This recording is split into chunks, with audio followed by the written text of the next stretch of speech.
Queridas guerreras radicales, bienvenidas a este nuevo episodio de Radicalmente Libres, tu podcast feminista que informa, denuncia y sobre todo construye espacios seguros para todas.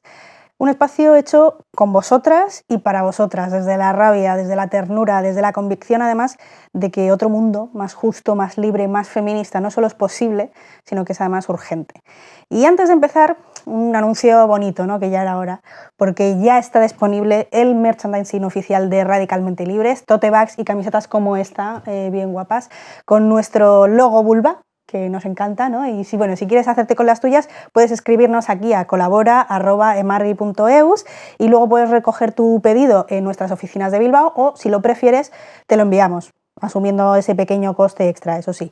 Pero ojo, os vamos a dar un consejo que a lo mejor no se os ha ocurrido. Puedes hacer un pedido conjunto con todas tus amigas y así compartís los gastos de envío, porque ya sabéis que apoyar este proyecto también es una forma de militancia, especialmente contra la violencia sexual. Y es que ya sabéis que en Emargui también sabemos que la violencia sexual no es solo una herida física o emocional, es también un problema social que requiere respuestas reales, efectivas y sobre todo accesibles. Pero lo que muchas veces no se ve es cómo funciona el sistema que debería proteger a las víctimas y qué dificultades se enfrentan para acceder a ayuda, a justicia y a protección. En este episodio vamos a desmenuzar la realidad que viven muchas mujeres cuando buscan justicia, los obstáculos que encuentran en el camino y las enormes diferencias que existen según el lugar donde vivan.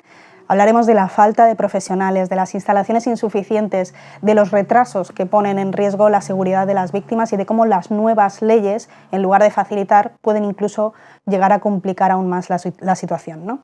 Vamos a hablar de lo que ocurre cuando una mujer, una adolescente o una niña sufre una agresión sexual, de cómo debería reaccionar el sistema y de cómo muy a menudo no lo hace. Vamos a hablar de los recursos que existen, de los que faltan y de los que estamos construyendo entre todas, porque ser radicalmente libres también significa tener la información necesaria para sobrevivir, para sanar y para exigir justicia. Porque ninguna debería sentirse sola ante una agresión, porque hay redes, hay teléfonos, hay centros, hay asociaciones y sobre todo hay otras que ya pasaron por ahí y están dispuestas a tender la mano conociendo muy bien los claroscuros del sistema. Antes de meternos de lleno en el tema de hoy, hay algo que queremos dejar muy claro desde el principio, porque cuando hablamos de violencia sexual todavía hay muchas ideas equivocadas circulando y algunas hacen muchísimo daño. Una de las más comunes es pensar que si no denuncias no puedes recibir ayuda, y eso es completamente falso. No estás obligada a denunciar para recibir atención médica, psicológica o jurídica. No tienes que ir a comisaría primero ni pasar por un juzgado para que te escuchen o te atiendan. De hecho, los propios protocolos de actuación policial y judicial dicen claramente que no se puede condicionar la ayuda a que inicies un proceso legal. Es decir, si decides no denunciar porque no puedes, porque no quieres o porque no te sientes preparada, da igual, aún así tienes derecho a recibir apoyo, siempre. Y no solo eso, estos servicios son gratuitos y puedes acceder a ellos independientemente de tu situación administrativa. Da igual si eres menor, mayor, si tienes papeles, si no, si hablas español, si no, si colaboras con la justicia o si no. Tienes derecho a ser atendida, a que te crean y a que te cuiden. Porque obviamente lo primero que se necesita después de una agresión no es un juicio, sino un espacio seguro. Un lugar donde respirar, entender lo que te ha pasado y recibir el apoyo que necesitas para decidir con calma qué hacer después. Y eso, repito, es un derecho. Así que por si nadie te lo había dicho, no estás sola. No necesitas justificar nada y no tienes por qué hacerlo todo de golpe. Puedes pedir ayuda sin denunciar y puedes denunciar más adelante si tú lo decides. Y dicho esto, hay algo importante a tener en cuenta aunque no quieras denunciar de inmediato. Es muy recomendable acudir cuanto antes a un centro de salud o a un hospital, no solo para que te atiendan, sino para que también te hagan un reconocimiento médico, porque allí pueden detectar lesiones, pueden hacer pruebas y sobre todo pueden recoger evidencias físicas que podrían ser fundamentales si más adelante decides denunciar. Esas pruebas solo pueden recogerse durante un periodo muy limitado de tiempo, así que cuanto antes se acuda, mejor. Y sí, sabemos que es muy desagradable, pero en este caso debes hacerlo antes de ducharte. Ya sabéis que desde Radicalmente Libres entendemos que la información es una herramienta de poder y si queremos que las víctimas de violencia sexual puedan ejercer todos sus derechos y tomar decisiones libres, primero tienen que saber qué recursos tienen a su alcance. Es además el primer derecho que se reconoce precisamente porque es ahí donde hay que empezar antes de tomar ninguna decisión precipitada. Pero también sabemos que muchas veces esa información no llega, que no está en boca de todos, que no se enseña en los institutos, que no se escucha en los medios de comunicación ni se comenta en las sobremesas. Así que nos hemos echado a la calle para hacer esa pequeña prueba, ¿no? Saber cuánto conocemos realmente sobre este tema, y hemos preguntado a personas de distintas edades y de distintos contextos, sobre todo a hombres, para saber si saben qué hacer ante una agresión sexual, dónde acudir, si conocen los teléfonos de emergencia o centros especializados, si confiarían en una comisaría o si conocen alguna organización feminista que apoya a las víctimas. Bueno, pues esto es lo que nos han contado porque, como siempre decimos, la calle no se calla.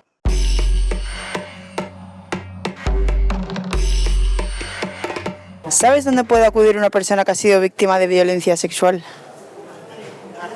Primeramente yo creo que hay instancia policía, ¿no? Directamente, pero ahí no sé, me parece una cosa tan duro que tampoco quiero meter la pata, pero también hay asociaciones, yo creo que el entorno también, si tienes un entorno seguro es bueno, pero ante todo denunciar, ¿no?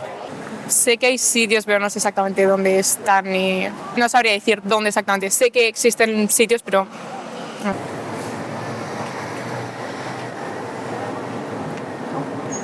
¿Y qué harías si alguien cercano te cuenta que ha sido víctima? Directamente a la policía, a denunciar, ayudarle lo más posible y decirle que denuncie, y si no, ya denuncio yo por ella.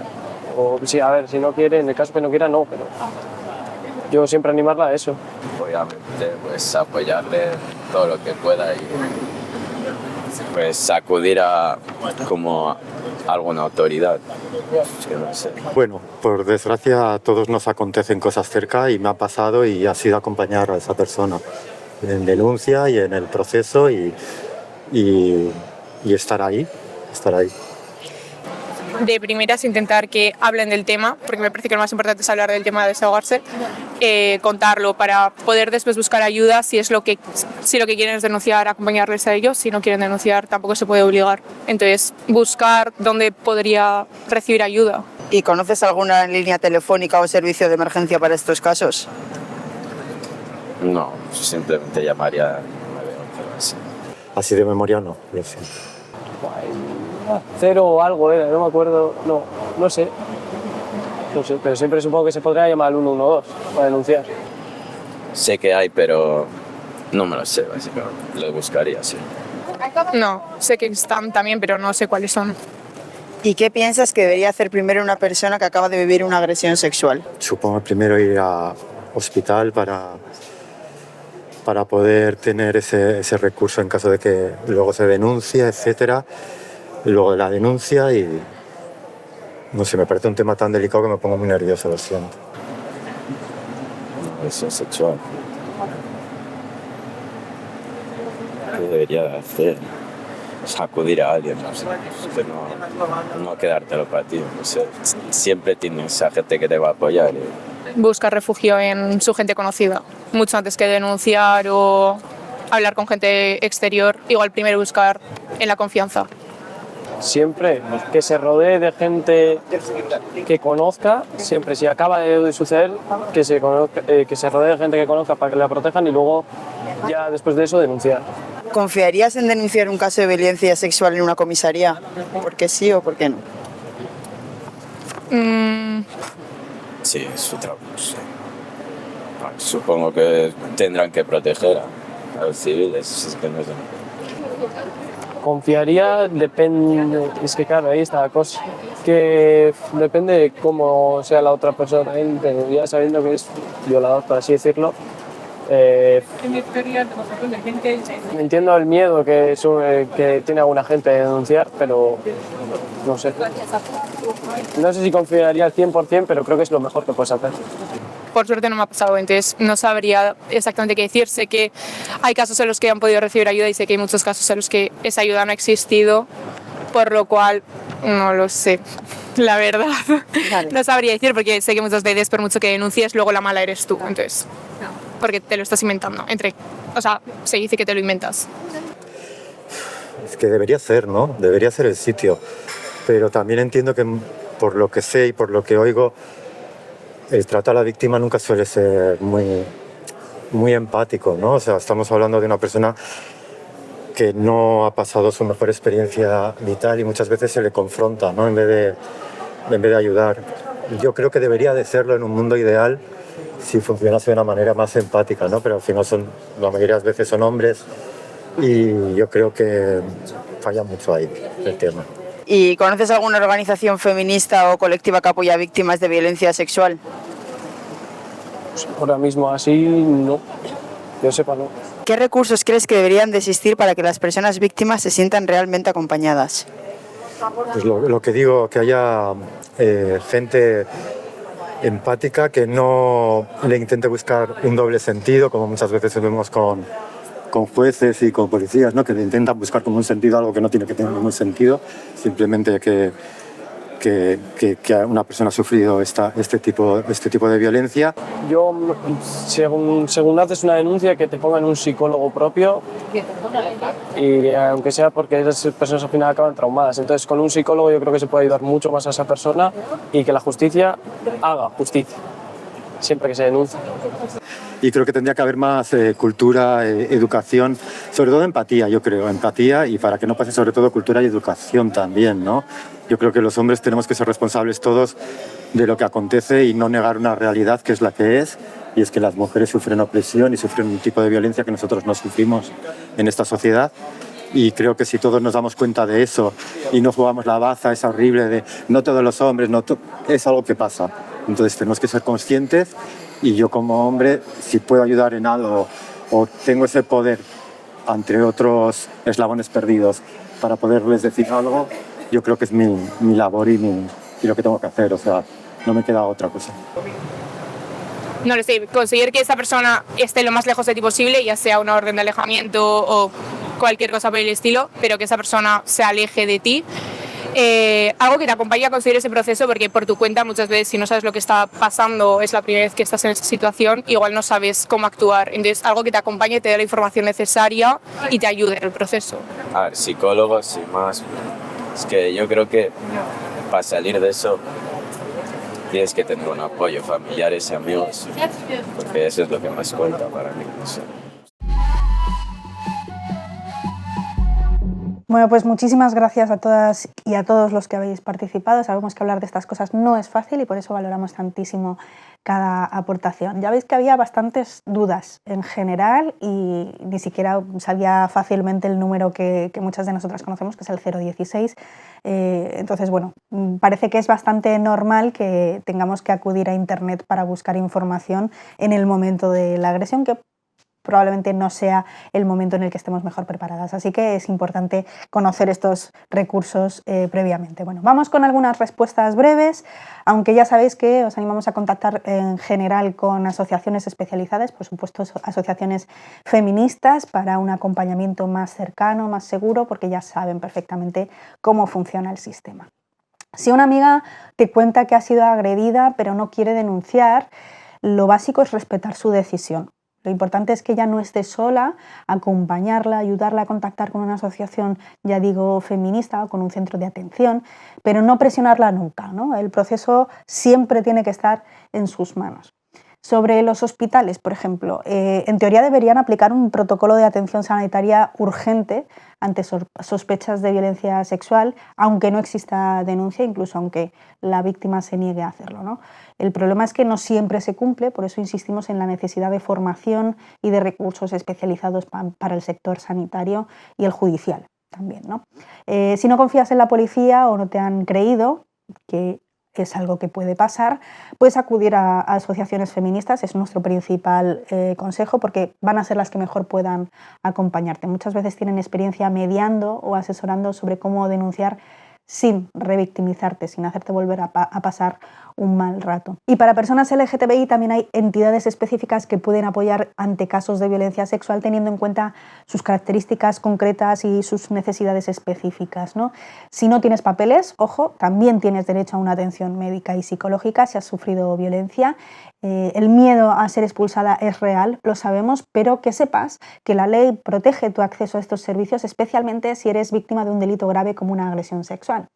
Así que nuevamente el acompañamiento asociativo es clave aquí, ¿no? Busca esa asociación feminista de confianza de tu barrio, de tu pueblo, de tu ciudad, apóyate en las redes que hemos creado para mujeres exactamente como tú y únete al movimiento feminista, que es lo que más salva vidas en este contexto. Bueno, pero es realmente tan importante todo esto de la violencia sexual, tiene un impacto tan brutal. Bueno, pues no vamos a profundizar mucho en las estadísticas y los datos que hay sobre violencia sexual en todo el mundo, porque para eso, queridas radicales, ya tenéis el episodio 2 de Radicalmente Libres, que es toda una hora de revisión de esta información que ya existe, que ya está ahí, pero que sí que nos gustaría para este episodio establecer una base de entendimiento para que entendáis un poco de qué estamos hablando, ¿no? Bueno, pues según la encuesta de Eurostat, casi 1,3 millones de mujeres en España ha sufrido una violación.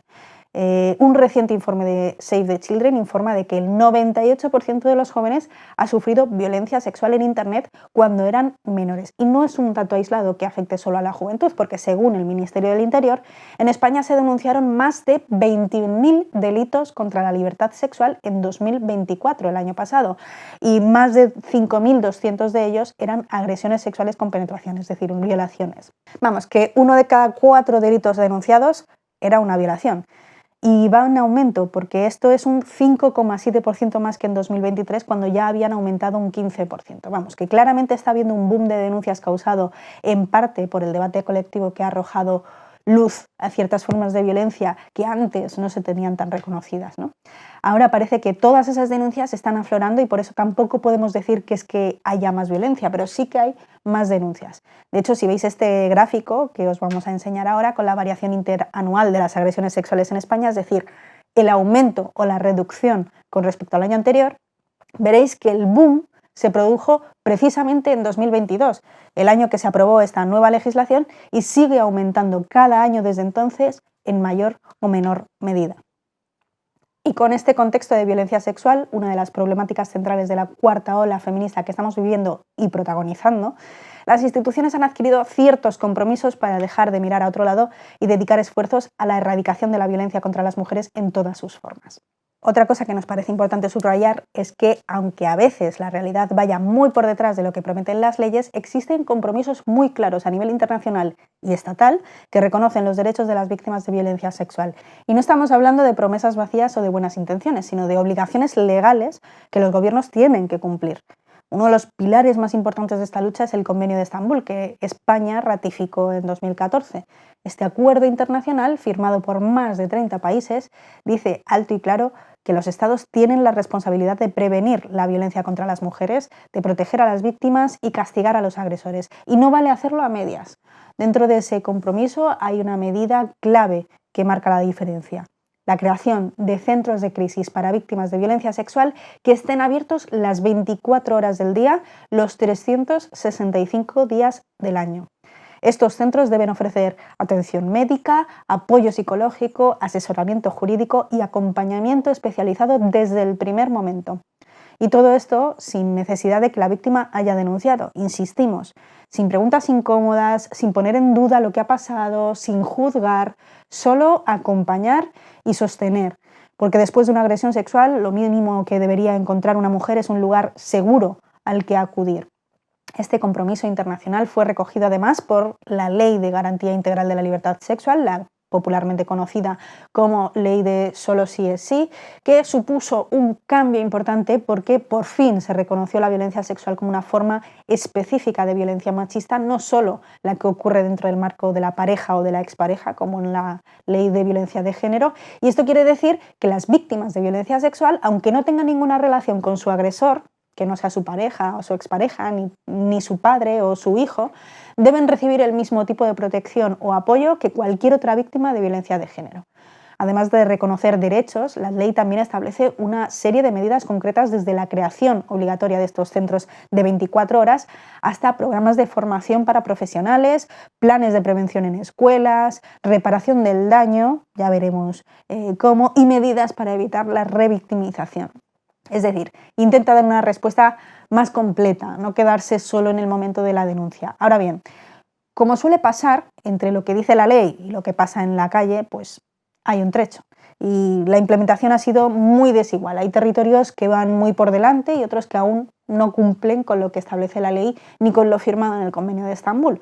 Pero que no se nos olvide, porque esto no es una opción, es una obligación legal. Y las víctimas tienen todo el derecho del mundo a exigirlo. Porque no se trata solo de que existan leyes bonitas en el papel, sino de que esas leyes sirvan para proteger y acompañar a quienes más lo necesitan en el momento en el que más lo necesitan. Ya sabemos que las cosas de Palacio van despacio, pero en este caso las críticas no se han hecho esperar porque una cosa es lo que dicen los compromisos legales y otra muy distinta es lo que te encuentras cuando necesitas ayuda de verdad.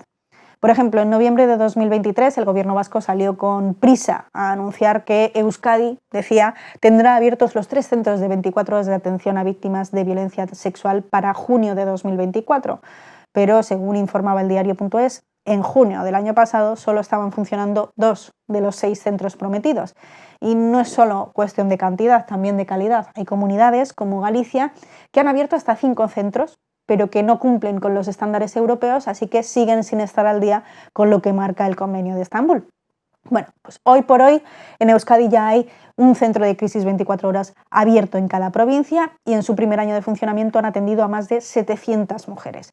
El de Guipúzcoa, por ejemplo, está en la calle Camino, en Donosti, y abrió en marzo de 2024. Más adelante, en marzo de este año, de 2025, se reforzó con otro centro, Ariberria, también en Guipúzcoa. Los centros de Vizcaya y de Áraba, en cambio, tienen direcciones reservadas, así que si necesitas acudir presencialmente, primero tienes que contactar con ellos por teléfono para que te den la ubicación exacta. Bueno, esto por un lado aumenta la seguridad de las víctimas que acuden al centro físicamente, evidentemente, ¿no? Pero por otro lugar, pues también complica el acceso directo, sobre todo si necesitas una ayuda urgente o no sabes a quién llamar, ¿no? Si lo que estás buscando es un espacio al que poder acercarte directamente y sentirte acompañada sin pasar por filtros, recuerda que también existen las casas de las mujeres. Ahí no solo vas a encontrar información y asesoramiento, sino también actividades, talleres, formaciones y espacios de ocio con una mirada feminista y comunitaria.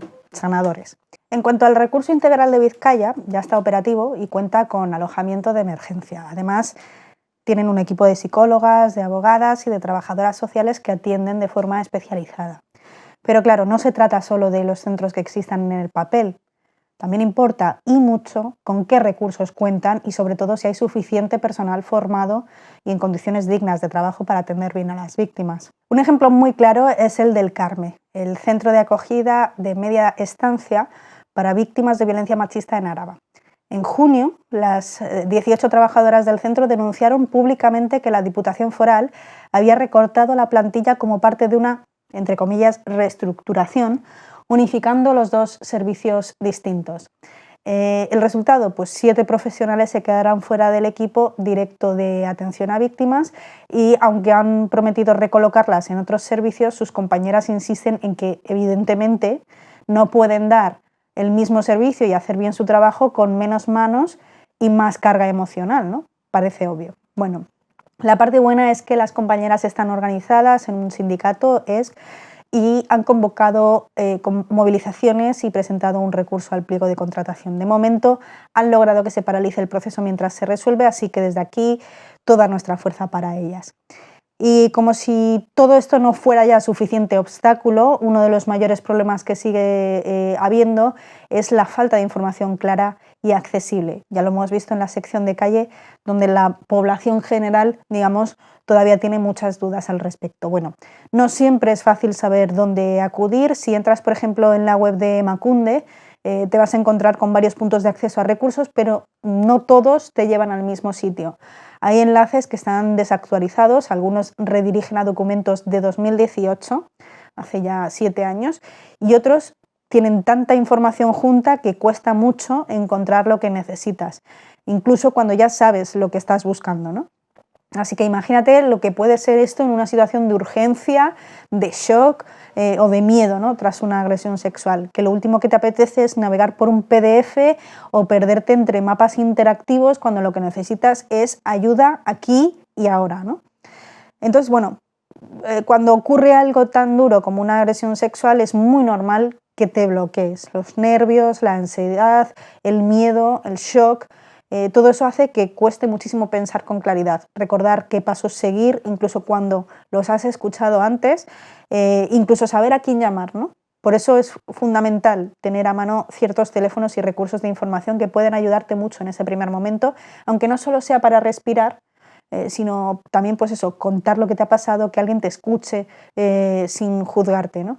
Uno de los más importantes aquí es en Euskadi es el Satevi, que es el teléfono 900-840-111, funciona todos los días del año, las 24 horas, y no deja rastro en la factura. Y esto es muy importante, no deja rastro, así que puedes llamar con la tranquilidad de que no se va a reflejar en el registro de llamadas. Además, el servicio está preparado para atender en hasta 51 idiomas distintos y también cuenta con un canal específico para personas con discapacidad auditiva o del habla. Así que esté quien esté al otro lado, vas a poder comunicarte y ser escuchada. Llama si lo necesitas. Y ojo, porque Satevi no es una línea cualquiera, lleva casi 20 años funcionando, de hecho el año que viene celebra su aniversario, y recientemente el equipo que lo gestiona hizo público un dato que no podemos ignorar. Cada vez reciben más llamadas relacionadas con la violencia sexual, hasta el punto de que en el último año 1 de cada 3 mujeres que llamaron al servicio verbalizó haber sufrido algún tipo de agresión o abuso sexual. 1 de cada 3. Es una cifra que nos debería hacer reflexionar a todas y sobre todo a todos. Y como pasa con casi todo, el acceso a este tipo de servicios no está repartido de forma igualitaria. Fijaos, según los propios datos del Satevi, el 61% de las llamadas vienen desde Vizcaya, mientras que solo 1 de cada 8 proviene de Álava. Esto puede deberse a muchísimos factores: el acceso a la información, la confianza en el sistema, la implantación de otros servicios a nivel local que funcionen mejor. Pero en cualquier caso, lo que nos dice es que hay zonas donde la información no está llegando o donde aún cuesta más pedir ayuda, y eso es algo que evidentemente hay que corregir, ¿no? A nivel estatal también tenemos recursos muy importantes. El más conocido probablemente es el 016, que ya os sonará porque es la línea estatal de atención a víctimas de violencia machista en general. También funciona a las 24 horas, no deja rastro y ahora cuenta con nuevas formas de contacto más discretas.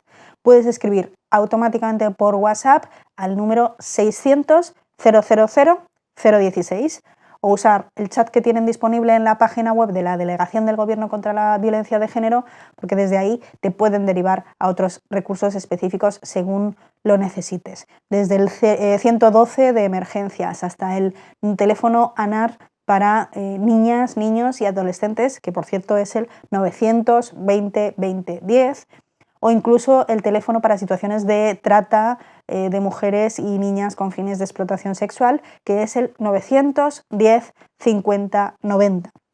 Todos estos teléfonos están ahí para ayudarte, para escucharte, para guiarte, para aconsejarte, así que os recomendamos muchísimo guardarlos en la agenda de contactos de vuestros teléfonos, porque nunca sabes cuándo te puede ser útil y en una situación de emergencia quizás no estés en las mejores condiciones para buscar esta información, ¿no? Pero también queremos decir una cosa muy clara: los teléfonos no siempre bastan, porque aunque son una herramienta fundamental, muchas veces lo que más necesitamos es una red, una comunidad, alguien que camine con nosotras más allá de una llamada, ¿no?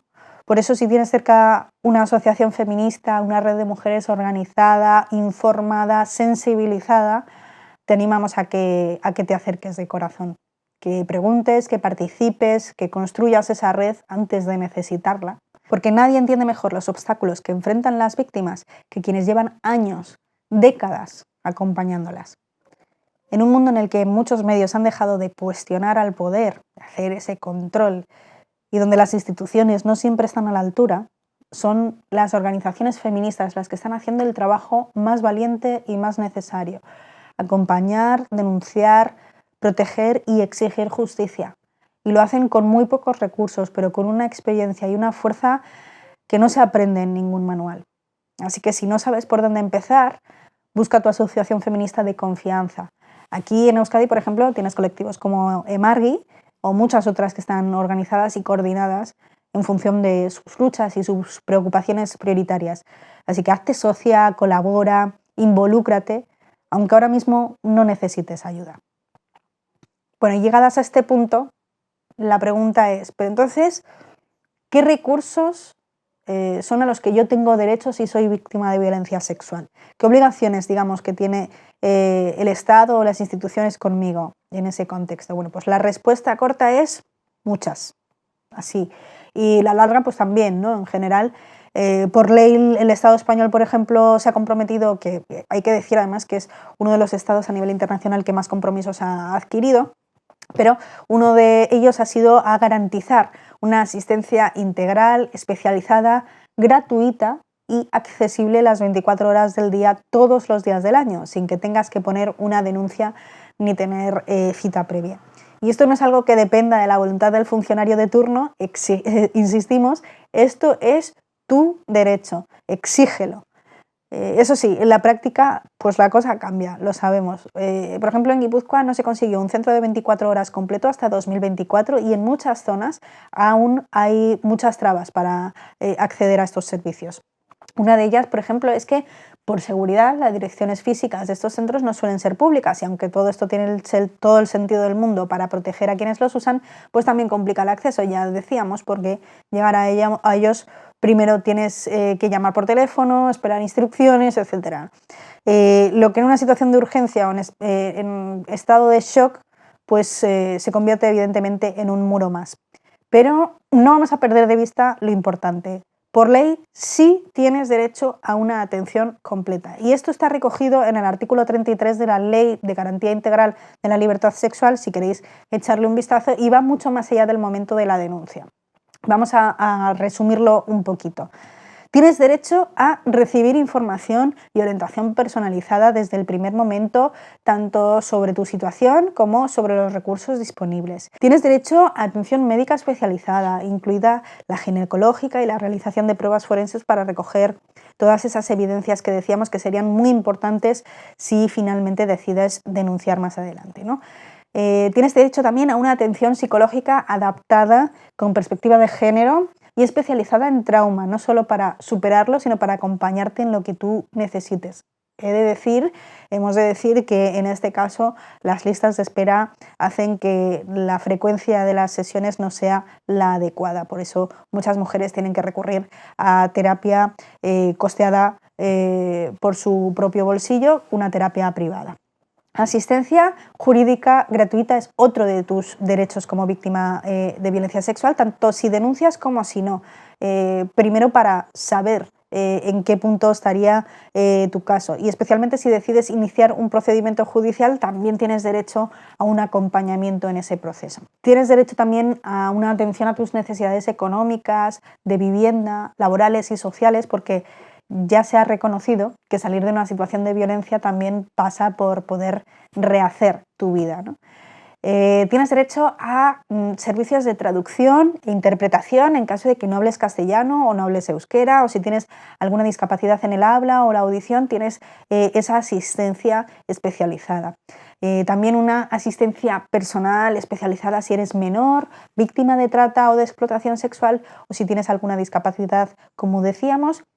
Pero vamos por partes porque todo esto hay que digerirlo. La atención psicológica es probablemente la más demandada, muchas veces la más colapsada. En Vizcaya, por ejemplo, el programa Esnatu ofrece atención psicológica urgente a víctimas de agresiones sexuales y aunque está muy bien valorado, la realidad es que la demanda es tan brutal que muchas veces conseguir una cita rápida se convierte en una auténtica carrera de fondo, ¿no?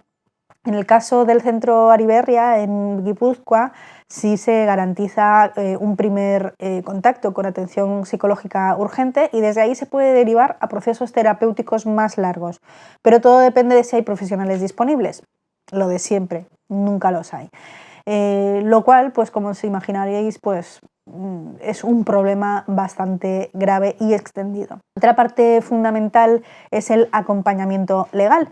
Si decides denunciar o si estás dudando, tienes derecho a que una abogada especializada en violencia sexual te acompañe y a tener acceso gratuito al turno de oficio, que son esos abogados gratuitos que se harán cargo de tu caso. En Euskadi, por ejemplo, hay oficinas de atención a víctimas del delito en cada territorio histórico, en cada provincia, que te pueden orientar sobre qué pasos puedes dar y te pueden ayudar con los trámites. El propio centro Ariberria, por ejemplo, ofrece asesoramiento jurídico inmediato si decides iniciar un proceso judicial. Esto puede incluir desde redactar la denuncia hasta acompañarte en las declaraciones que tengas que hacer en el juzgado o gestionar todas esas medidas de protección que solicites. Una agresión sexual no solo deja huella psicológica y física, ¿no? Entonces, por eso también puede dejarte una situación de inestabilidad laboral, económica o habitacional, digamos, básicamente fuera de todos los recursos económicos mínimos y básicos para la supervivencia, y por eso la ley contempla que tengas un acceso a ayudas públicas, a asesoramiento en el empleo o a la vivienda, y a un seguimiento específico de tu caso. En un recurso integral de Vizcaya, por ejemplo, se incluye alojamiento de emergencia para víctimas que no puedan volver a su casa o que necesiten salir de su entorno. Y también hay trabajadoras sociales que se encargan de ayudarte con los papeles, buscar alternativas habitacionales o tramitar diferentes ayudas. Hay casos especiales también con menores, víctimas de trata o de explotación sexual. Si la víctima es un menor o ha sido víctima de trata o explotación sexual, la ley exige una atención todavía más reforzada. Y esto significa que hay profesionales especializados, un circuito de protección específico para este tipo de víctimas y un acompañamiento pues, más intensivo. Aunque en la práctica, digamos, las entidades feministas y las ONGs son quienes más trabajo hacen en este campo, son las que rescatan, son las que acompañan, son las que derivan otros recursos y lo hacen muchas veces con muy pocos medios y una carga brutal, ¿no? Bueno, pues viendo que los recursos para víctimas de violencia sexual ya son bastante complicados de encontrar y activar para una persona adulta, imaginaos cómo se pone la cosa cuando hablamos de menores de edad.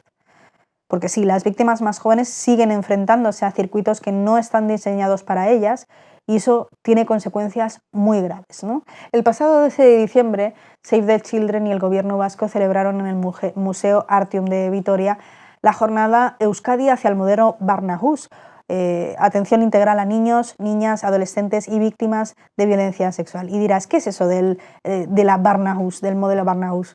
Bueno, pues literalmente significa casa de los niños y las niñas en un idioma, en el idioma islandés, y no es casualidad, es un modelo de atención precisamente que nace de reunir en un solo espacio todos los organismos que intervienen cuando se detecta un caso de violencia sexual contra menores en una misma casa, ¿no? Está ahí justicia, está sanidad, están servicios sociales, está psicología, ¿no? Están todos trabajando en coordinación, pero lo más importante es el cómo y el dónde, porque en lugar de hacer que la niña o el niño pase por comisarías, por juzgados, por consultas médicas frías, impersonales, pues lo que hacen es acoger a ese menor, a esa menor en una casa adaptada a su edad, a sus necesidades emocionales, con un personal especializado, con una decoración amable, con juguetes, con espacios seguros, digamos. Bueno, pues todo lo contrario a lo que se encuentra hoy en la mayoría del territorio español cuando un menor o una menor tiene que hacer una denuncia. ¿Y cómo vamos con esto? Bueno, pues por ahora en el Estado español solo Cataluña tiene una Barnahus en funcionamiento, aunque hay varias más en desarrollo. Euskadi, de hecho, como veis con esta jornada, pues ya ha mostrado su interés, pero todavía no tiene una en marcha y eso, pues la verdad que es bastante preocupante porque los datos que comparte Save the Children lo son también. 7 de cada 10 casos de abuso sexual infantil no llegan nunca a juicio por la falta de pruebas, porque ese proceso precisamente no se llega a hacer de la mejor manera. Y no es que no existan esas pruebas, es que el sistema obliga a los menores a repetir su testimonio una y otra vez ante personas distintas, en entornos complicadísimos, súper traumatizantes, y evidentemente eso hace que muchos testimonios se descarten por ser lo que ellos dicen poco consistentes. El modelo Barnahus propone precisamente grabar esa primera declaración en un entorno seguro para que no tenga que repetirse más. Aunque no tengamos aún un modelo como este en el Estado español y en Euskadi, sí que existen recursos específicos para víctimas menores. Aquí en Euskadi, por ejemplo, los servicios de infancia y familia de las diputaciones forales tienen equipos especializados que intervienen en casos de violencia sexual. Son quienes valoran el riesgo, activan medidas de protección y coordinan otros servicios, ¿no? En casos graves o en casos urgentes se suele activar la acogida inmediata en centros de protección específicos para menores, donde también se proporciona atención psicológica, aunque las plazas, ya os decimos, son limitadas. Los centros de salud mental, infantil y juvenil del sistema público vasco también atienden a menores con trauma por violencia sexual. Ahora bien, y hay que decirlo bastante claro, las listas de espera otra vez vuelven a ser bastante largas y no siempre hay personal con formación específica en trauma por abuso sexual en estos casos. El servicio de atención telefónica del SATEBI, ya decíamos 900 840 111, también puede orientar a familiares o a profesionales que detecten un posible caso y necesiten información. Y en casos judicializados, cuando ya se ha tomado la decisión de emitir una denuncia, la Oficina de Atención a la Víctima del Gobierno vasco puede ofrecer asesoramiento legal y acompañamiento incluso a menores, aunque muchas veces las familias no conocen este recurso o no saben cómo activarlo, ¿no? Además hay entidades del tercer sector, y esto no podemos dejar de insistir en ello, que hacen un trabajo fundamental trabajando con menores víctimas de violencia sexual, ofreciendo apoyo psicológico, educativo, social. Algunas incluso acompañan en procesos judiciales, algo que es clave para que los niños y las niñas no se sientan solas en este laberinto legal que ya nos parece complicado a las personas adultas, ¿no? A pesar de todo esto, la falta de centralización y coordinación de estos servicios, la escasa formación específica, los retrasos que tienen, que hacen que muchas familias sientan que el sistema no responde con la urgencia ni con el cuidado que merecen, pues hace que el impulso del modelo Barnahus siga siendo tan importante, ¿no? No basta con tener recursos sueltos, separados y descoordinados, hace falta que estén integrados, pensados además desde la mirada de la infancia y desde la adolescencia, y centrados sobre todo en no causar más daño, no revictimizar a las víctimas menores de violencia sexual. A veces lo que más miedo da no es lo que pasó, sino pensar, ¿y si lo cuento y me deportan? Bueno, pues esa pregunta y el silencio que provoca es además también una de las más crueles en que el sistema perpetúa la violencia. Queremos dejar algo muy claro para todas esas mujeres extranjeras en el Estado español. Si has sufrido violencia sexual y estás en situación irregular en España, tienes derecho a ser protegida. No solo eso, además, la ley reconoce que eres una víctima y te permite regularizar tu situación al reconocerte como víctima. Desde 2024, la reforma del Reglamento de Extranjería ha reforzado esta protección y esto es lo que necesitas saber. Tienes derecho a obtener un permiso de residencia temporal, incluso si no tienes papeles. También podrás trabajar legalmente. Este permiso se puede extender incluso a tus hijos, también hijos mayores de edad con discapacidad. No importa tu nacionalidad ni tu situación administrativa. Y además, y esto es importante, no solo hablamos de violación, hablamos de todo tipo de violencia sexual en todo tipo de contextos. La ley incluye cualquier acto sexual sin consentimiento, como también la mutilación genital femenina y los matrimonios forzados. Para solicitar esta protección no hace falta, además, sentencia firme. Basta con, y esto a veces no es tan sencillo conseguirlo, pero basta con un informe médico, un informe social, de servicios sociales o un informe policial que reconozca que has sido víctima. Después tendrás que ir a la oficina de extranjería de tu provincia con tu pasaporte y la documentación más básica, y desde ese momento se te concede una autorización provisional para que puedas vivir y trabajar mientras se tramita todo el procedimiento por este caso de violencia sexual. Queda claro, ¿no? Bueno, pues durante ese tiempo que sepáis que también se deben paralizar los procesos de expulsión. Contactad con asociaciones antirracistas y feministas si tenéis algún problema en este sentido. Tus hijas y tus hijos, que lo sepas, también pueden acceder a permisos de residencia, y si el menor ha sido víctima, se prioriza además el interés superior del menor, que es uno de los principios fundamentales en la judicatura. Eso significa que se protege su estancia en España por ser víctima de violencia sexual, pero también se protege la tuya, a no ser que seas tú misma la responsable de la violencia. Bueno, y si no me creen, y si al final no hay condena después de todo este proceso, bueno, pues ojo, porque si la resolución judicial no reconoce tu condición de víctima, podrían denegarte el permiso y reactivar un proceso de expulsión.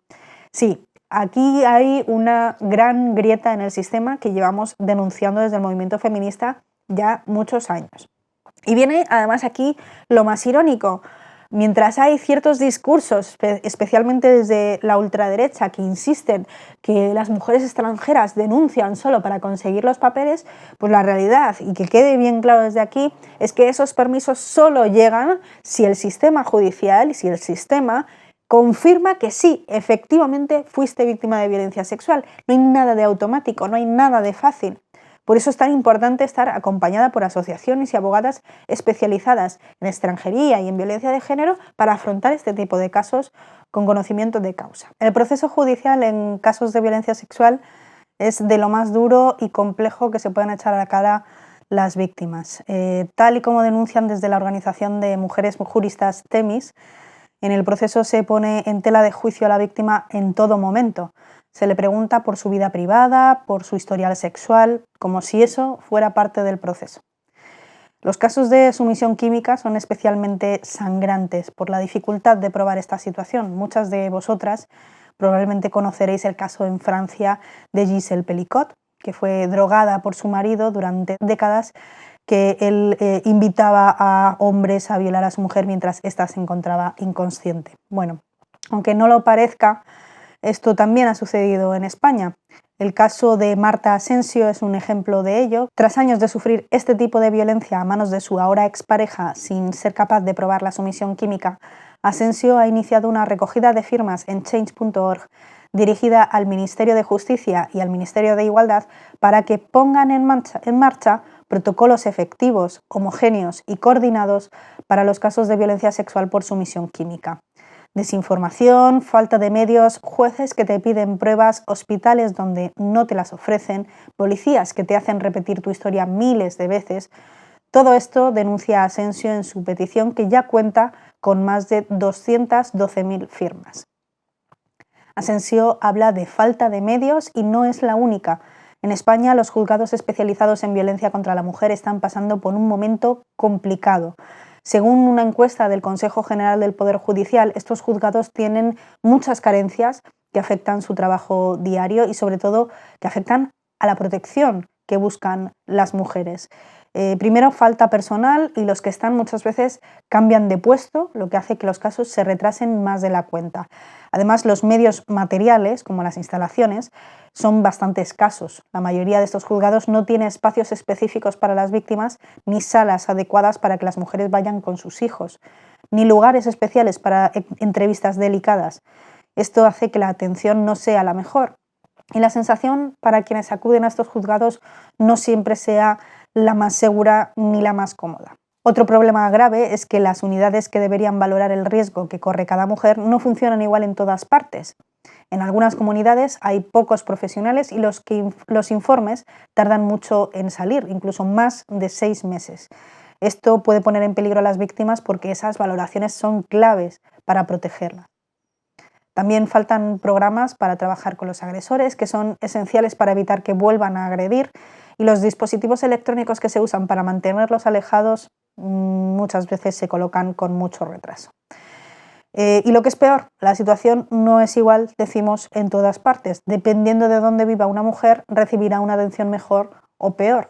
Para colmo, la reciente ley que pretende hacer la justicia más eficiente va a hacer que estos juzgados tengan que encargarse de aún más casos, lo que amenaza con colapsarlos. En resumen, los juzgados de violencia contra la mujer necesitan más profesionales, mejores instalaciones y un sistema más coordinado para que todas las víctimas reciban la atención que merecen, sin importar dónde vivan.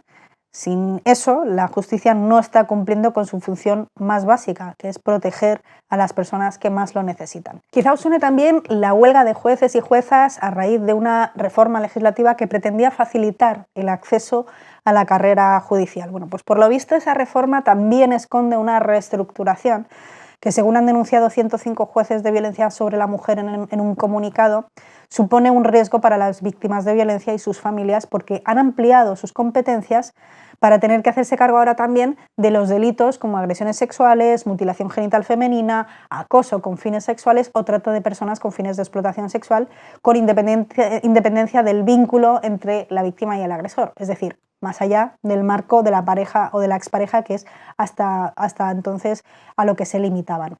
En el comunicado aseguraban que esto suponía una sobrecarga del 20% en juzgados ya saturados, sin medios suficientes ni refuerzos. Desde el movimiento feminista a esta crítica se suma la crítica a la posible alternativa: derivar los casos a los juzgados de familia, que sería la otra opción, como denuncian las entidades de atención y asesoramiento, que en muchas ocasiones dicen fallan estrepitosamente al aplicar la perspectiva de género, una clave en este tipo de delitos, lo cual deja en una situación de mayor vulnerabilidad judicial a las víctimas. Por lo tanto, tampoco sería una opción. Seamos bastante claras. En una judicatura donde también existen sesgos machistas evidentes, la falta de formación y especialización no es solo un problema técnico, es una cuestión que afecta directamente a la vida de miles de mujeres y niñas cada año. Y lo estamos viendo desde hace tiempo, desde sentencias que minimizan las agresiones sexuales hasta resoluciones que dejan a las víctimas completamente desprotegidas. Precisamente por eso, cuando se aprobó la Ley de Garantía Integral de la Libertad Sexual, la conocida como Ley Solo Sí es Sí, parte del movimiento feminista celebró el enfoque en el consentimiento, pero otra parte mostró su preocupación no solo por el contenido, sino por las consecuencias jurídicas que ya se estaban anticipando. Porque sí, la ministra de Igualdad en aquel momento, Irene Montero, y su equipo tenían toda la razón al señalar que había un problema estructural en la justicia. Durante años, muchas agresiones sexuales eran tratadas solo como abusos, sin violencia ni intimidación, incluso cuando sí la había, y eso solo era posible porque quienes juzgan muchas veces no tienen formación específica ni perspectiva de género, aparte de que tienen un sesgo machista bastante claro. Y en este contexto pues parecía urgente y necesario reformar el Código Penal para acabar con esa distinción entre abuso y agresión sexual y dejar claro que sin consentimiento es agresión. Punto. Bueno, el problema fue otro. La redacción final de la ley dejó un marco legal que, sin una disposición transitoria clara, pues permitió a jueces y juezas revisar a la baja algunas de las condenas que ya eran firmes. El resultado, pues más de 1.400 agresores sexuales vieron rebajadas sus penas y ahí vino toda la tormenta. Porque claro, si tú misma has denunciado que hay sesgos machistas profundos en el sistema judicial como ministra, si sabes que esos jueces van a aplicar la ley con ese sesgo, ¿cómo es posible que no se tuviera más cuidado al diseñar la reforma? Bueno, pues feministas de distintos espacios ya advirtieron del riesgo. Y aunque la intención de la ley era proteger más, la falta de escucha a esos avisos ha tenido un coste muy alto. Hubo quien defendió la ley a toda costa, incluso cuando las consecuencias ya estaban siendo visibles, y eso generó muchísimo enfado y dolor en parte del movimiento. Y aquí aparece otro gran debate de fondo, que es el debate sobre el antipunitivismo, no querer castigar, sobre todo con penas de cárcel. Bueno, es un argumento legítimo y necesario en muchos contextos, pero que, seamos honestas, se suele aplicar bastante selectivamente, ¿no? Porque ¿a quién se le ocurre defender el antipunitivismo cuando hablamos de delitos fiscales, de corrupción o de fraude a Hacienda? No, ahí nadie, todo el mundo está muy de acuerdo en que acaben en la cárcel. Tiene que haber castigos, tiene que haber multas, tiene que haber todo lo que tenga que haber, ¿no? Pero curiosamente, cuando se trata de violencia sexual, de trata, de prostitución, cuando se trata de cuestiones que afectan mayoritariamente a las mujeres, de repente la cárcel no es una solución. Bueno, pues no nos confundamos, porque aquí no se trata de venganza ni de castigos vacíos, sino de algo mucho más básico. Es justicia, reparación y prevención. Porque las medidas penales también tienen un efecto disuasorio, es decir, que funcionan como una advertencia social. Si haces esto, habrá consecuencias. Y eso no solo protege a la víctima concreta de un caso, sino que también puede evitar que el agresor reincida, que otros lo imiten y que haya muchas más víctimas, ¿no? Es simple, pero parece que hay que repetirlo. Si no hay consecuencias, el mensaje que se lanza es de impunidad. Así que sí, el debate es muy complejo, pero también está claro que en algunos puntos, si queremos una justicia que proteja la verdad, de verdad a las mujeres, hace falta valentía política, rigor legal, escuchar al movimiento feminista y sobre todo una formación con perspectiva de género en todos los niveles del sistema judicial. Porque lo que está en juego no es solo una ley, es la seguridad, la dignidad y los derechos de miles de mujeres.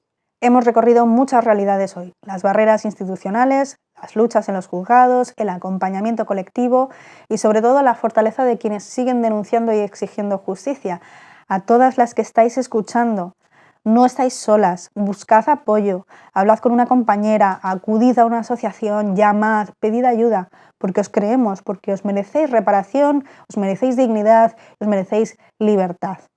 Y si eres de las que quiere hacer algo más, busca cómo apoyar, cómo organizarte, hazte socia de Margui o de cualquier otra entidad feminista que te pueda acompañar y apoya proyectos como el nuestro, como el de Margui, creando espacios seguros para mujeres que traigan la mochila que traigan, lo van a necesitar, porque solo las mujeres, lo sabemos, salvarán a las mujeres.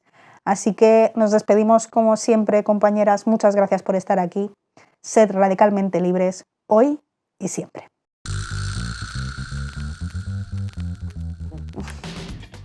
¡Gatito! Mejores instalaciones y un sistema... Y un... La huelga de jueces y juezas a raíz de una reforma legislativa.